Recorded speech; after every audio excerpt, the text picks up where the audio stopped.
The Prophet ﷺ said that there is no doubt that Khadijah radiallahu ta'ala anha was the best woman of her times. And she, along with her daughter, are amongst the 4 women that perfected their faith.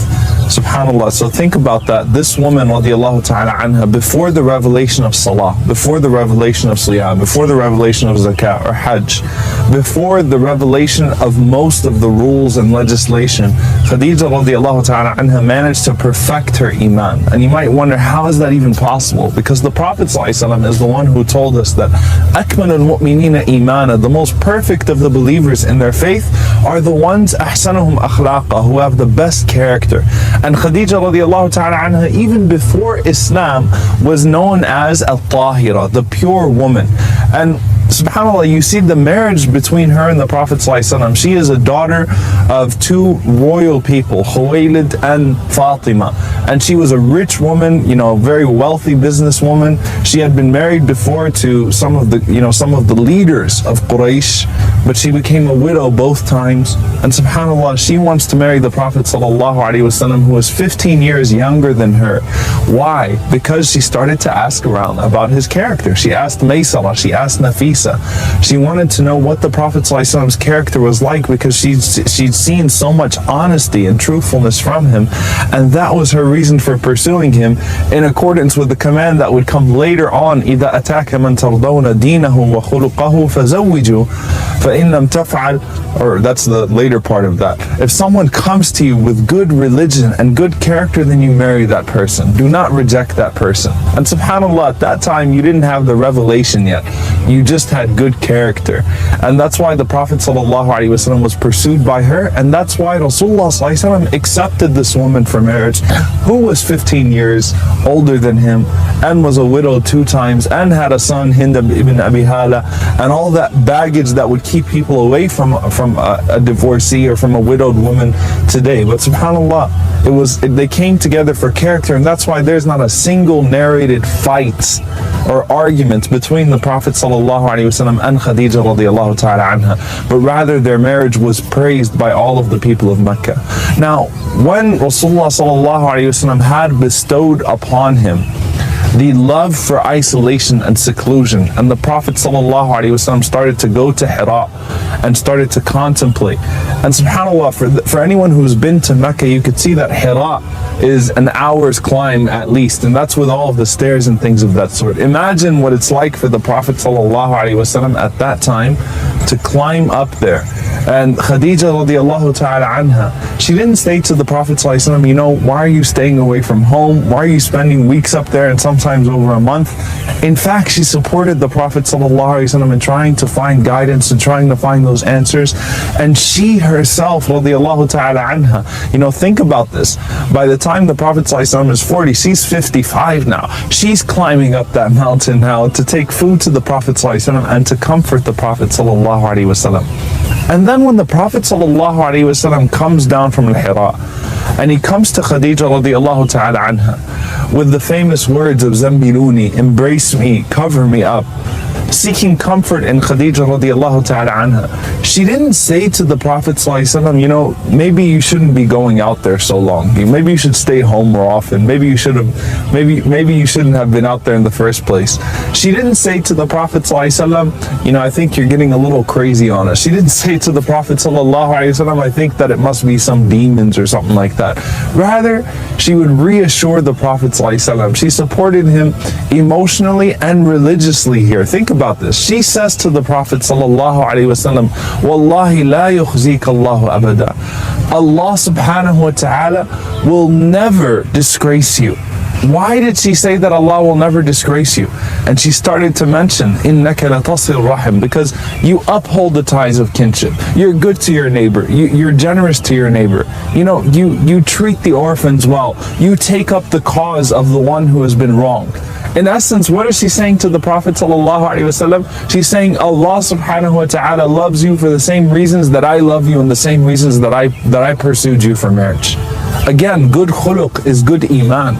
Good character is good iman. She recognized those things in the Prophet ﷺ, and look at the way that this wife speaks about her husband.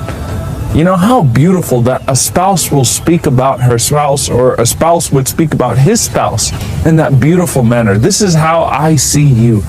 And not only did she support him emotionally here, she said to the Prophet ﷺ, let's go to Waraq ibn Nawfal, let's go to my cousin who's a biblical scholar, and let's see what he has to say. She's the one reassuring him ﷺ and taking him over to Waraqa, who would reveal to the Prophet ﷺ that this was his first encounter with Jibreel alayhi salam. Think about this. And then Ali radiallahu ta'ala anhu, who was raised in that household, he recalls the nights where Rasulullah sallallahu alaihi wasallam would wake up and pray, and Khadijah radiallahu ta'ala anha would wake up and stand right next to the Prophet sallallahu alaihi wasallam and also pray.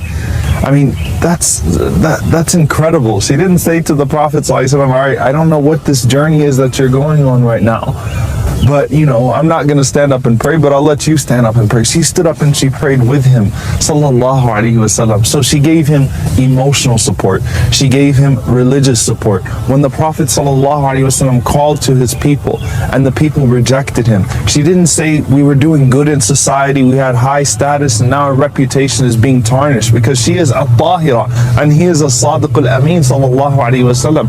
She stood by his side, reassured him, it's okay, Allah subhanahu wa ta'ala will bring victory to you. Allah subhanahu wa ta'ala will honor you.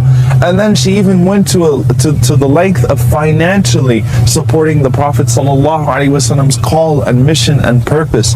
And this woman who lived her life like a queen would support the Prophet sallallahu alaihi wasallam with everything that she had. And subhanallah, even when times got so tough in the boycotts on Bani Hashim and Bani Muttalib, and this woman who lived her whole life in these, in luxury, is now not even able to eat, and she's in her 60s. Subhanallah. And the only one who's delivering food is Hakim ibn Hizam radiallahu ta'ala anhu, the nephew of Khadijah radiallahu ta'ala anha. He would sneak food to her and some nourishment to her and to the Prophet sallallahu alaihi wasallam. And Abu Jahl caught him and he even stopped that route. And this woman never says to the Prophet ﷺ, look at where we are, look at what's happened to us, but rather she stands by him with all loyalty. And she says to the Prophet ﷺ that she's by his side all the time. And that's why when the Prophet ﷺ lost her, as a result of not being able to eat and drink properly, this woman was eating leaves, radiallahu ta'ala anha. And the Prophet ﷺ loses her. Some sources say 3 days, some say 3 weeks. So in a matter of weeks after he loses his uncle Abu Talib, when the Prophet ﷺ loses her, he was devastated, alayhi salatu wassalam. And she was 65 years old whenever she died. And the Prophet ﷺ was still a 50-year-old man, but a very youthful 50-year-old man. Could have married, many young women right away, and this was his opening, right? But the Prophet ﷺ always remembered the loyalty that she had towards him, and the Prophet ﷺ only showed her the greatest loyalty. And that's why Aisha radiallahu ta'ala anha, who says that I never was jealous of any of the wives of the Prophet ﷺ except for Khadijah, and I've never even seen her before. I've never seen Khadijah radiallahu ta'ala anha before. But because the Prophet ﷺ was obviously so moved every time any mention of her was made. If the Prophet ﷺ heard the voice of her sister calling upon him, he would say, Allahumma hala, oh Allah, it's hala, oh Allah, it's hala. He would run because he remembered the voice of Khadijah radiallahu ta'ala anha. She says the Prophet ﷺ never slaughtered a sheep or a goat except that he sent some of it to Khadijah radiallahu ta'ala anha. And she says that the Prophet sallallahu alaihi wasallam, anytime she was mentioned, it would be visible on his face that he was moved. He would send gifts to her friends out of his loyalty to her, sallallahu alaihi wasallam. And she says that one time I got jealous and I said to the Prophet sallallahu alaihi wasallam, shouldn't you have gotten over now this old woman of Quraysh that Allah subhanahu wa ta'ala has replaced with something better? And the Prophet sallallahu alaihi wasallam became so angry. And he says, Wallahi, he says, I swear by Allah, Allah did not give me something better than her. And he started to mention all of the forms of loyalty, al-wafa. آمنت بي إذ كفر بي الناس. She believed in me when no one else believed in me. وصدقتني إذ كذبني الناس. And she trusted me. She considered me truthful when other people belied me, when other people denied me. وأنفقت بي إذ حرمني الناس. And she spent on me when no one else would spend on me. وَرَزَقَنِيَ اللَّهُ وَلَدَهَا. And Allah subhanahu wa ta'ala gave me children from her. إِذْ حَرَّمَنِي أَوْلَادَ النِّسَاء. And Allah subhanahu wa ta'ala did not give me children from anyone else. And subhanAllah, in honor of Khadijah radiallahu ta'ala anha, is that it was only the children that were given to the Prophet ﷺ through her that the lineage of the Prophet ﷺ would survive. Subhanallah. And when the Prophet ﷺ saw, even in the Battle of Badr, when Al-As, who was married to their daughter, the Prophet ﷺ and Khadijah radiallahu anha, Zainab radiallahu ta'ala anha, Al-As was married to her before Jahiliyyah, and here you had, before Islam, and here you had the Prophet ﷺ now capturing his son-in-law who came to kill him and who came to fight against him.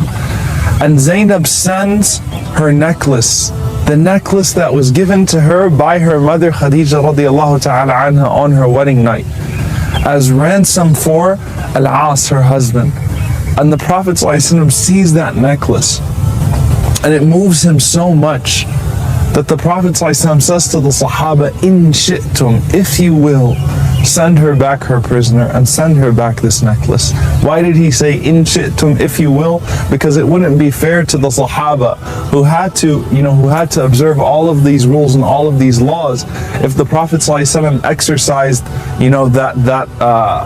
that exception just for himself. So he said to the Sahaba, in shi'tum, if you all will, send back her prisoner, her husband, and send back that necklace. And the Prophet ﷺ, again remembering Khadijah radiallahu ta'ala anha, and think about this, because of her loyalty to the Prophet ﷺ, Jibreel alayhi salam, the one who was sent with the revelation of the Quran, is sent by Allah subhanahu wa ta'ala to the Prophet ﷺ to give salam. Salam not to the Prophet ﷺ per se, but to Khadijah radiallahu ta'ala anha. Says to Rasulullah ﷺ that your wife Khadijah is coming to you right now. And Allah subhanahu wa ta'ala sends his salam, and Jibreel alayhi salam sends his salam to her, and gives her the glad tidings of a house in paradise with no noise and no distress. SubhanAllah, because of what she provided to the Prophet ﷺ in this life of silence and tranquility and contentment, and also provided the Prophet ﷺ not with stress, but rather she was his source of stress relief. And it was when the Prophet ﷺ lost Khadijah radiallahu ta'ala anha that the ulama say that's when Allah subhanahu wa ta'ala gave the Prophet ﷺ salah. That's when Allah gave the Prophet ﷺ those 5 daily prayers. He lost his emotional support in Khadijah radiallahu anha, and Rasulullah ﷺ tasted the bitterness of this dunya, and that's when Allah subhanahu wa ta'ala gave him salah. SubhanAllah, to replace that emotional loss, that emotional devastation of the Prophet ﷺ. And when Rasulullah ﷺ went back to Mecca, the only one he remembered whenever they told the Prophet ﷺ, where would you like to stay? Where would you like us to place your tent? Where would you like us to have your residence? Would you like to stay in this person's house or that person's house? ﷺ said, no, I want to stay in Hujun, which is where Khadijah radiallahu ta'ala anha is buried.